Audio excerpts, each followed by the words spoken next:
Hello everyone! I've been away for a bit. I've been cooking some stuff and I've been working on things. Today I'm here to talk about Voices of the Void, a game I've been appreciating quite a lot recently. As one might actually realize upon loading into the game first, it's very similar to Signal Simulator. A game I personally don't have a lot of experience with, but I've seen other people play. I thought I was safe during the day, Jesus!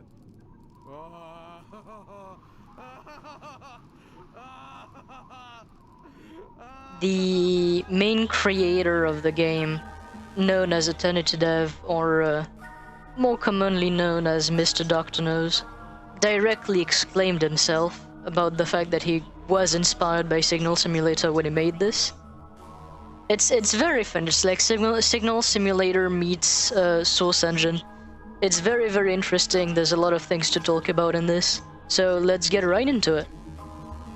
So to begin here, something interesting to note about Voices of the Void is the fact that it's not the first game made by Eternity Dev. They actually released another game before Voices of the Void, which takes place in the same universe, called Advanced Education with Victor Strabowski. It's quite literally a bold is basic education fan game.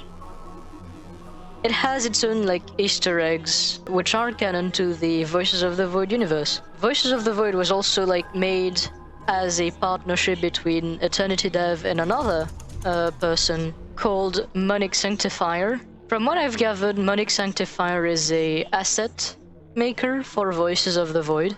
And something else that I find very interesting and notable is how interesting the Twitter feed is. What did I fucking make you?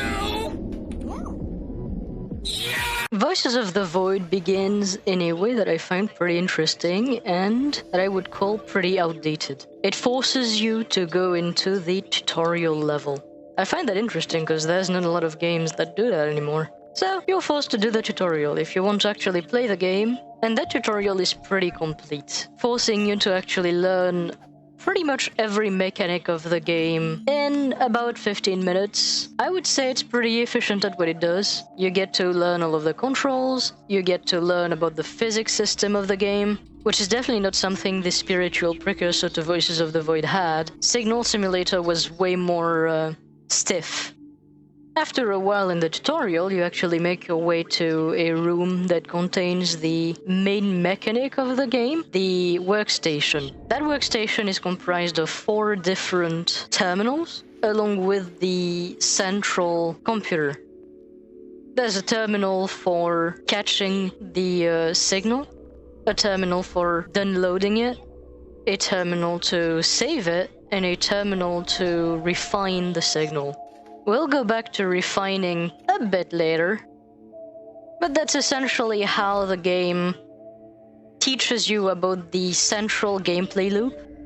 Of course, continuing in the tutorial actually shows you the first server, as well as the satellite arrays terminals, and way later in the tutorial you actually get to find your first transformer. At the very end of the tutorial, it kind of makes you jump in that pit, and your only choice there is to quit.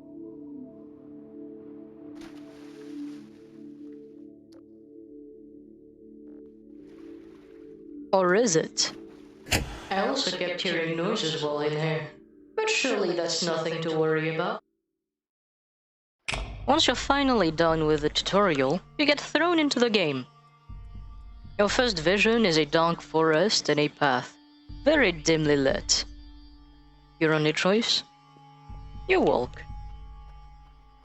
Don't mind any noise you might hear or anything that could potentially be following you. You can't see it, so why bother even trying to think about it? Once you reach the end of the path, well, that's if you don't get lost in the time you travel, the first thing you encounter is gonna be the base. From the outside, it looks like a brutalist architect's wet dream. Just a raw block of concrete. It's got pretty much everything a secure prison would need. Barred windows, code pads, / keycards for the doors. But surely that's only how it looks from the outside. On the inside, though, the moment you enter, the first thing you realize is that it's filthy. Whoever was here before you actually left this place in a mess. If he even left at all. But with no answer or any context, best not to dwell on it. You explore the base a little bit and you find the generator, you find the interrupters, and you even find some notes actually hinting at you to actually go in a certain room.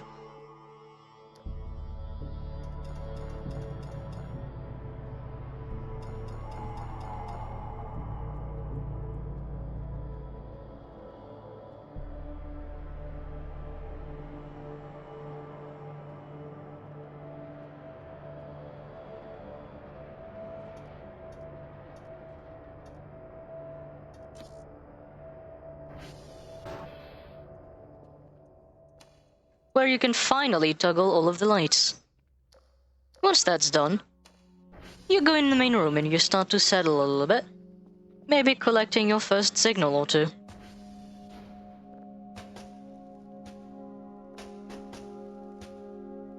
In the meantime, the very first thing that's probably going to be on your mind is cleaning up a little bit.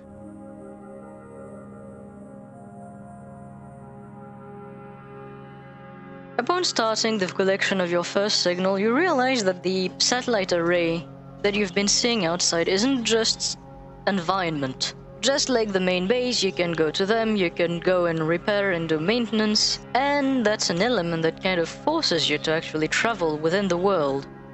That because over time they'll break down and will require you to go to them to fix servers, or because one part of the daily tasks that the kind and gentle Dr. Bao will ask of you every day is to go to 3 of them to go retrieve the hash codes that they have. The different satellite dish that comprise the array are all named following the ICAO alphabet, with Alpha being the base and Bravo, Charlie, Delta, and so forth being different array dishes. With you familiarizing with your environment and the game actually making its gameplay loop more or less a force of habit at some point, you start to establish a routine and you start to finally settle in that new environment. It's also pretty early in the game that you realize that 1, the game does track your day count, as though it was of importance to the gameplay, and things might be tied to the day system.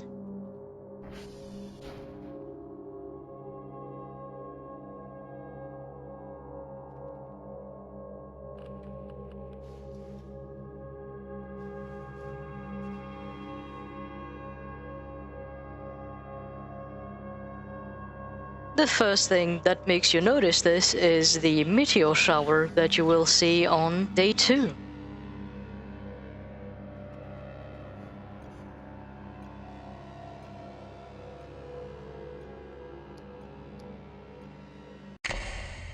At some point in the game, you go to bed. Something normal, something you've been doing every night. And then something happens. You find yourself in a place you don't quite understand. It doesn't seem like there's a way out. Your vision's blurry, everything feels odd.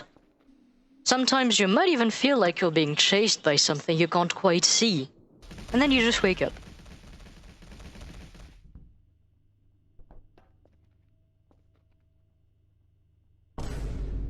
And you see? It's at this point in the game that you start to realize some things aren't quite right. You can't exactly pinpoint what exactly. But you notice a few things. 1, where's Zulu? If all of the satellite dishes are named using the ICAO convention for the phonetic alphabet, there should be a Zulu in there. But it's missing. Surely it's nothing to worry about, though. As you explore your surrounding, at some point you also find a random ruined cabin in the woods.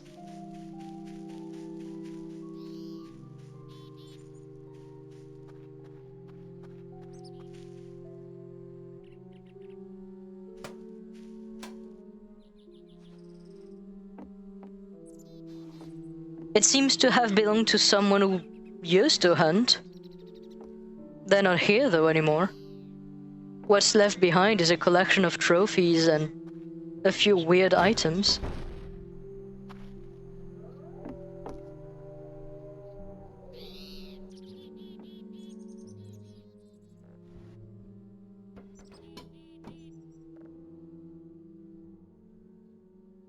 If you keep exploring the area, you also might find the construction site. It seems to have completely been abandoned. You know, considering the fact there's absolutely no one anymore. But you can still find things.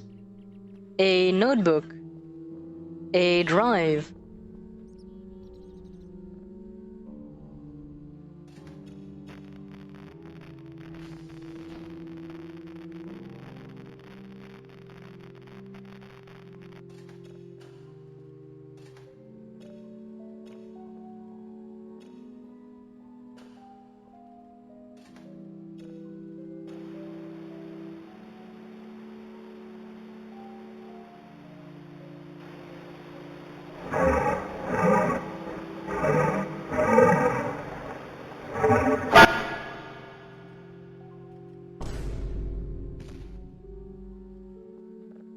And if you go and actually look in this area, you'll find that some things aren't quite right either. But then, I think the thing that starts to make you doubt that this is all normal, and this is all just a random job, is the fact that at some point, during your completely normal routine of catching signals, going to the arrays, you'll spot a few things. On the 9th day, you'll also collect a signal, a very strange one. It's said to originate from a black hole, but quite clearly the visual isn't quite right, and while it seems at times to look like it, there's other times where it feels weird. The actual closest thing I could find to how this looked was a biblically accurate angel.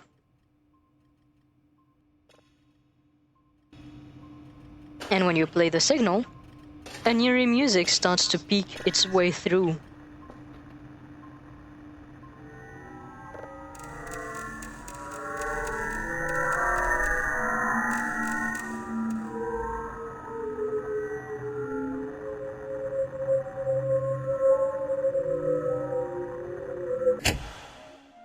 After quite some time playing the game, you'll start to be a little bit bored of having to fix the servers all the time.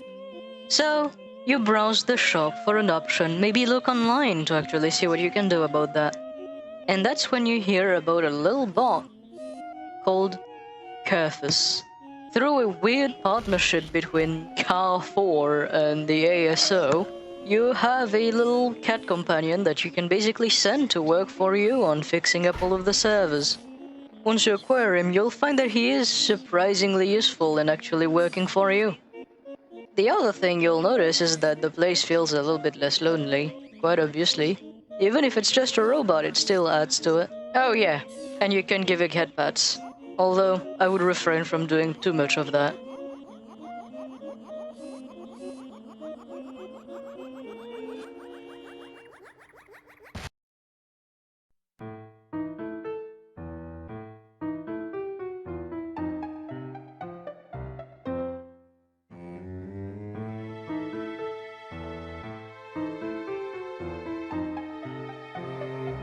You see, one of the things I noticed when I was starting to edit this video is I kind of wanted to go into everything this game had to offer. The problem is, if I do this, I probably won't be able to actually get to the end of it. So I just kind of want to talk about what the game offers, what's like the unique sauce of the game, what makes its identity special. I think my intro did a pretty good job at explaining how the game plays and how the ambience of it actually is. Now I want to kind of get into my personal experience with it and some of the cool things that actually are a part of the game. All without necessarily getting into too much spoiler or way too much detail for the runtime of this video.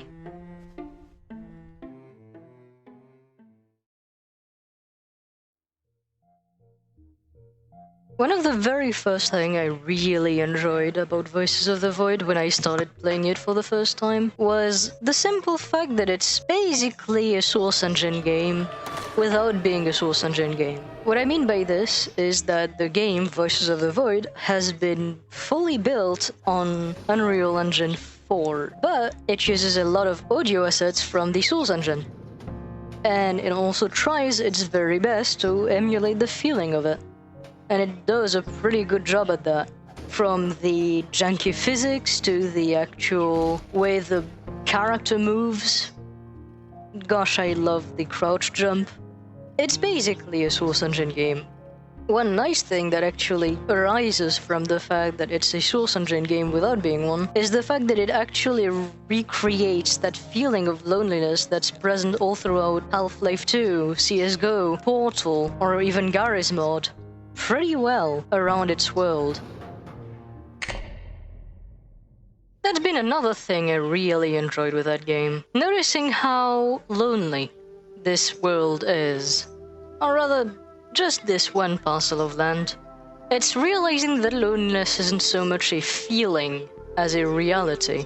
You're confined to this satellite array without any kind of external communication going out. You can essentially receive messages, but you yourself are trapped. You can't communicate, you can't do anything. And something you kind of get into your mind pretty late is the fact that you're not exactly the first person to have been here. As a matter of fact, you might even be wondering where all of the previous occupants of this space actually are now. And that's where the first part of this actually dawns on you. That game has a lot of mysteries. A lot of unsolved things, a lot of things that don't quite make sense. I'm not gonna spoil a lot of it, but those are definitely here. There's probably enough mysteries in this game and more or less unsolved things to actually make the interloper ARG look like kids play. And that's part of the beauty of Voices of the Void, in my opinion. This game actually kind of does not hold your hands. It just does not tell you where to look or what to do. You just kind of discover things as you go.